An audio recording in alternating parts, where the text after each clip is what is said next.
Hello friends! This week I did a challenge with two other artists, Beard Straws and Cat Fox Art on Instagram, where we each created a piece of art from the same color palette. Beard Straws was the one to organize the challenge, and seriously, she is such a lovely artist and human.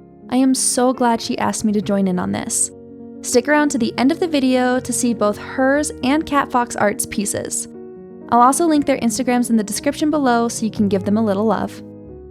My idea was set in stone the moment I saw this color palette. I very much so wanted to draw a pretty florist-coated human with pink hair and green eyes, so that's exactly what I did.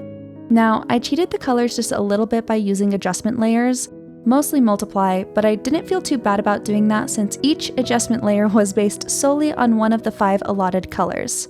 I maybe could have pushed myself a little harder to create a piece of flat colors that still conveyed depth, but I found I was having too much fun with the adjustment layers and such. So, all in all, I'm happy with how it turned out despite breaking the rules a little bit. But here's the thing, I messed up, big time. I took a break halfway through working on this and forgot to turn my screen recording back on, so there's no time lapse of the second half of this piece. I figured I would talk through some of what I did to make up for it. To start, I moved things around mostly with Liquify. I raised the eyes, nose, and mouth, and then I softened the jaw and just adjusted the proportions of her face a little bit. Then I went in with more adjustment layers, another pink Multiply layer for the shadows, and a light green Vivid Light layer for the highlighting. I also finished the flowers using both the rectangle brush and the airbrush. I was going for mini carnations, but frankly ended up just letting them be more like scribbles than anything else. After working on the flowers, I did the hair as I normally do, which was just the rectangle brush, an eraser, and a lot of flowy movements until it looked exactly how I wanted it to. Then I went in and softened the line art with an airbrush. I'm not sure why I did this, but I do like how it turned out. After that, I added texture with my cross-hatching brush, which is something that I do on most of my pieces. And then finally, to add depth to the background, I used a green Multiply layer and some dark airbrushing to the shadows, and also brought in a little bit of the lighter green and pink to create some highlighting in the background.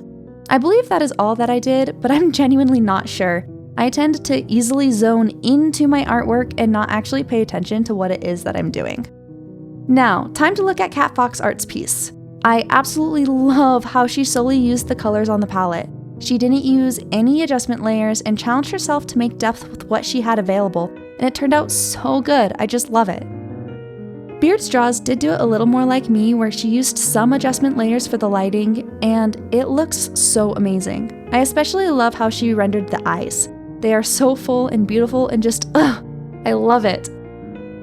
If you have another challenge idea for the 3 of us to do, please comment down below.